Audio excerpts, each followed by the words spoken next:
اعوذ باللہ من الشیطان الرجیم بسم اللہ الرحمن الرحیم وہو الذی مرج البحرین، اور وہی ہے اللہ جس نے کہ دو دریا چلا دیے، دو روئیں چلا دی.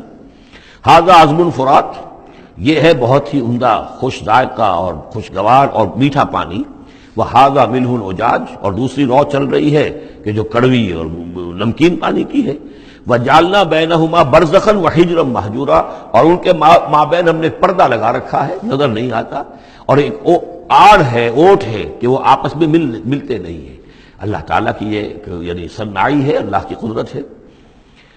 وَهُوَ الَّذِي خَلَقَ مِنَ الْمَاءِ بَشَرًا، اور وہی ہے جس نے پانی سے بنایا انسان. فَجَعَلَهُ نَسَبًا وَسِحْرًا، اب یہاں پانی سے مراد منی بھی ہو سکتی ہے کہ جس سے ظاہر بات ہے کہ جو انسان کی تخلیق کا معاملہ ہوتا ہے، جو مشاہدے میں ہے لوگوں کے، وہ تو یہی ہے کہ گندے پانی سے تخلیق کا آغاز ہوتا ہے.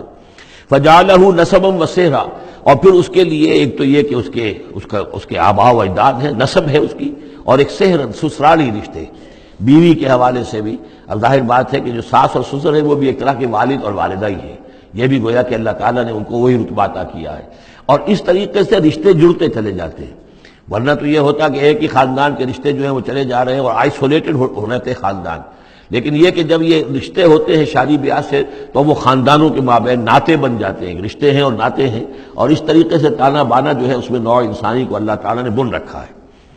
فَجَعَلَهُ نَسَبًا وَسِحْرًا وَكَانَ رَبُّكَ قَدِيرًا، اور آپ کا رب جو ہے وہ سب قدرت رکھنے والا ہے. وَيَعْبُدُونَ مِن دُونِ اللَّهِ مَا لَا يَنفَعُهُمْ وَلَا يَضُرُّهُمْ، اور وہ بندگی کرتے ہیں اور پرستش کرتے ہیں اللہ کے سوا ان کی جو نہ انہیں کوئی نفع پہنچا سکتے ہیں اور نہ نقصان. وَكَانَ الْكَافِرُ عَلَىٰ رَبِّهِ ظَهِيرًا، اور یہ کافر لوگ جو ہیں یہ اپنے رب کی طرف پیٹھ کیے ہوئے ہیں، انہوں نے ادھر تو پیٹھ کی ہوئی ہے، ادھر توجہ کرنی ہی نہیں. وَمَا أَرْسَلْنَاكَ إِلَّا مُبَشِّرًا وَنَذِيرًا، اور نہیں بھیجا ہم نے آپ کو مگر مبشر اور نذیر بنا کر. جو بھی حق کا راستہ اختیار کریں ان کو بشارت دیجئے. راح و ریحان و جنت النعیم، اللہ کی مغفرت اور رحمت کی بشارت. اور جو لوگ اس کو رد کر دیں، انکار کر دیں، ان کو خبردار کر دیجئے کہ پھر جہنم تمہارے لیے تیار ہے. قُلْ مَا أَسْأَلُكُمْ عَلَيْهِ مِنْ أَجْرٍ إِلَّا مَنْ شَاءَ أَنْ يَتَّخِذَ إِلَىٰ رَبِّهِ سَبِيلًا، ان سے کہہ دیجئے کہ میں نے تم سے آج تک کوئی اجرت نہیں مانگی.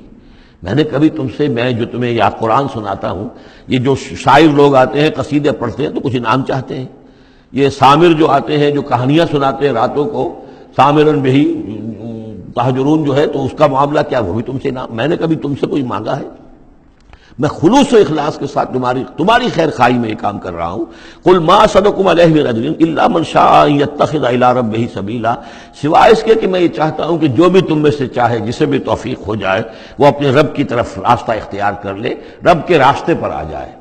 گویا کہ میرا تو اگر کوئی اجر بھی ہے تو یہی ہے، مجھے اگر کوئی شے تمہاری طرف سے مطلوب ہے تو بس یہی مطلوب ہے کہ تم سیدھے راستے پر آ جاؤ. مجھے اور کچھ اپنی ذاتی کوئی منفعت، میری کوئی ذاتی غرض نہیں.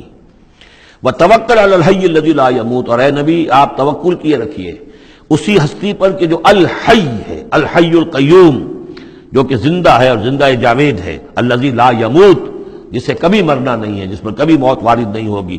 وَسَبِّحْ بِحَمْدِهِ، اور اس کی حمد کے ساتھ آپ تسبیح کیجئے. وَكَفَىٰ بِهِ بِذُنُوبِ عِبَادِهِ خَبِيرًا، اور اپنے بندوں کے گناہوں سے وہ کافی ہے باخبر ہونے کے اعتبار سے. یعنی آپ یہ نہ سمجھیے کہ یہ جو کچھ کر رہے ہیں یہ کہیں ایسا نہ ہو کہ ان کے معاملات جو ہیں کہ ریکارڈ نہ ہو رہے ہوں، انہیں بھرپور سزا نہ ملے. ان کا ایک ایک کرتوت ہمارے پاس ریکارڈ ہو رہے ہیں، اور ان کے تمام چیزیں جو ہیں ان کا ان کو بھرپور جواب دینا پڑے گا اور بھرپور بدلہ انہیں ملے گا. الذی خلق السماوات والارض وما بینہما فی ستۃ ایام، وہی کہ جس نے پیدا کیا آسمانوں اور زمین کو اور جو کچھ کہ ان کے مابین ہے 6 دنوں میں. ثم استوى علی العرش، پھر وہ متمکن ہو گیا عرش پر، تخت پر. الرحمن، وہ رحمان ہے. فاسأل بہ خبیرا، تو ذرا پوچھو، کوئی ہے کہ جو اس کی خبر رکھتا ہو، جو اس کے بارے میں معلومات رکھتا ہو، ان سب سے پوچھو اس رحمان کی صفات کیا ہیں، اس رحمان کی شان کیا ہے. جاؤ تم تلاش کرو. یہ جو کبھی ہم پڑھا کرتے تھے ہائی اسکول میں ہمارے زمانے میں کہ مجھ کو ہے تیری جستجو، مجھ کو تیری تلاش ہے، خالق میرے کہاں ہے تو، مجھ کو تیری تلاش ہے. تو ایک ارج ہے انسان کے اندر، وہ محسوس کرتا ہے کہ کوئی تو ہے جس نے مجھے پیدا کیا ہے. اب میں کیسے تلاش کروں، کہاں ملوں، کہاں ملے گا، کیسے اسے بات ہو سکتی. فاسأل بہ خبیرا، تو جاؤ ایسے لوگوں کو تلاش کرو کہ جو اس کے ساتھ کچھ آشنائی رکھتے ہوں، جو جس کے جاننے والے ہوں، جس کی کوئی دوستی ہو، اور ان کی صحبت اختیار کرو. کونوا مع الصادقین، تو یقیناً تمہیں جو ہے اللہ تعالیٰ کی معرفت حاصل ہوگی. وَإِذَا قِيلَ لَهُمُ اسْجُدُوا لِلرَّحْمَٰنِ، اور جب ان سے کہا جاتا ہے کہ سجدہ کرو رحمان کو، قالوا وما الرحمن، کیونکہ یہ رحمان کے لفظ سے بدکتے تھے، یہ صرف اللہ کا لفظ استعمال کرنا چاہتے تھے۔ رحمان جو ہے، یہ جو مشرکین مکہ تھے یہ کہتے تھے یہ نام تم کہاں سے لے آئے ہو، یہ ہمارے لیے قابل قبول نہیں ہے۔ قالوا وما الرحمن، ان کا یہ رحمان کون ہے؟ انسجد لما تأمرنا، کیا ہم سجدہ اسے کریں جس کا تم ہمیں حکم دے رہے ہو؟ اس میں ہے وہ شقاق جو ہوتی ہے زدم زدہ، ٹھیک ہے، تمہارے کہنے تو ہم یہ نہیں کریں گے، مطلب یہ کہ چاہے تو تم بات کہہ رہے ہو حق ہے، لیکن یہ کہ چونکہ تم کہہ رہے ہو اس لیے ہم نہیں کریں گے، اس کا تو مطلب یہ ہوگا کہ ہم نے تمہاری بات مان لی اور تم جیت گئے۔ انسجد لما تأمرنا، کیا اس کو ہم پوجیں گے جس کا کہ آپ ہمیں حکم دے رہے؟ وزادہم نفورا، اور اس سے ان کے اندر نفرت اور بدکنا ہی بڑھ رہا ہے، فرار اور بھاگنا اور دوڑنا۔ یہ میں عرض کر رہا تھا کہ یہ جو آخری رکوع ہے سورہ فرقان کا، یہ ہمارے اس مطالعہ قرآن حکیم کے منتخب نصاب کا ایک اہم درس ہے۔ اس کے میں نے عرض کیا تھا پہلا حصہ 4 بہت جامع اسباق پر مشتمل ہے۔ سورۃ العصر، آیت البر، 2 ہم اس میں سے پڑھ چکے ہیں۔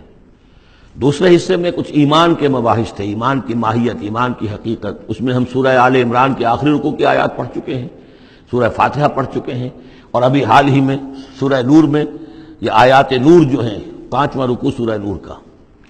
تیسرا حصہ ہے اس کا عمل صالح کی تشریح پر۔ تو عمل صالح کے ضمن میں سب سے پہلے مرحلہ آتا ہے انفرادی شخصیت، انفرادی سیرت و کردار۔ اس کا سب سے پہلا سبق وہ تھا جو ہم پڑھ چکے ہیں سورہ مومنون کے شروع میں، وہ 11 آیات۔ تعمیر سیرت کی اساسات کیا ہیں، کن چیزوں پر، کن بنیادوں پر جو اللہ چاہتا ہے کہ ایک بندہ مومن کی سیرت جو ہے وہ تعمیر ہو، وہ کن اساسات پر ہوگی۔ تو قد افلح المؤمنون الذین هم فی صلاتهم خاشعون والذین هم عن اللغو معرضون والذین هم للزکاة فاعلون والذین هم لفروجهم حافظون الا علی ازواجهم او ما ملکت ایمانهم فانهم غیر ملومین فمن ابتغى وراء ذلك فاولئک هم العادون والذین هم لاماناتهم وعهدهم راعون والذین هم علی صلواتهم یحافظون اولئک هم الوارثون الذین یرثون الفردوس هم فیها خالدون۔ تو یہ تو گویا کہ اساسات ہیں۔ اب یہ کہ وہ پوری تعمیر شدہ شخصیت، میچور بندہ مومن، پوری تعمیر شدہ شخصیت، اس کے خد و خال کیا ہوں گے، وہ ہیں کہ جو اس رکوع میں آ رہے ہیں۔ ایک میچور بندہ مومن کی شخصیت جو ہے اس کے کیا خصائص ہیں، کیا اوصاف ہیں۔ لیکن اس سے پہلے 2 آیات کے اندر ایمان کے ضمن میں جو قرآن مجید کا جو فطری طرز استدلال ہے اس کا خلاصہ آ گیا ہے۔ تبارک الذی جعل فی السماء بروجا، بہت بابرکت ہے وہ ذات جس نے کہ آسمان میں برج بنائے، وجعل فیہا سراجا وقمرا منیرا، اور اس میں رکھ دیا ایک چراغ اور چاند جو کہ روشن ہے۔ اب یہاں نوٹ کیجئے کہ سورج کو سراج کہا ہے۔ سورج میں چونکہ کمبسچن کا عمل تحریک، جل رہا ہے، اس کے اندر حرارت ہے، لہذا اس کو چراغ کہا ہے، اور قمر کو نور کہا ہے صرف، کیونکہ یہ ریفلیکشن ہے۔ قمر کے اندر کوئی جو ہے پروسیس کمبسشن کا نہیں ہے، کوئی اس کے اندر حرارت نہیں ہے، بلکہ وہ تو ٹھنڈی جگہ ہے، ایسے ہی جیسے کہ ہماری زمین کی سطح ہے ویسے ہی اب تو جا کر لوگ دیکھ بھی آئے ہیں اپنے قدموں تلے، یوں بھی سمجھیے کہ اس زمین کو روند بھی آئے ہیں، چاند کی زمین کو۔ تو یہ اس کا نور ہے، لیکن وہ نور ریفلیکٹڈ ہے، اور سراج جو ہے وہ ہے اصل میں سورج۔ وَهُوَ الَّذِي جَعَلَ اللَّيْلَ وَالنَّهَارَ خِلْفَةً، اور وہی ہے جس نے کہ دن اور رات کو بنا دیا ہے ایک دوسرے کے پیچھے لگا ہوا، لِمَنْ أَرَادَ أَنْ يَذَّكَّرَ، ان لوگوں کے لیے جو چاہیں نصیحت اخذ کرنا۔ اسی سے یہی آیات الہیہ ہیں کہ جن سے انسان کو اللہ کی معرفت حاصل ہوتی ہے، اس کی قدرت، اس کا علم، اس کی حکمت کا اندازہ ہوتا ہے۔ او ارادہ شکورا، یا جو اللہ تعالیٰ کی نعمتوں کے پہلو سے اس کا شکر کرنا چاہیں تو اس کے لیے کائنات کا ذرہ ذرہ جو ہے گویا کہ اللہ کی توحید پر، اللہ کی قدرت پر، اللہ کی صنائی پر، اللہ کی حکمت پر دلالت کر رہا ہے۔ بس یہ 2 آیتیں تو سمجھیے کہ ایمان کے ضمن میں تمہیدی آیتیں ہیں۔ صدق اللہ العظیم۔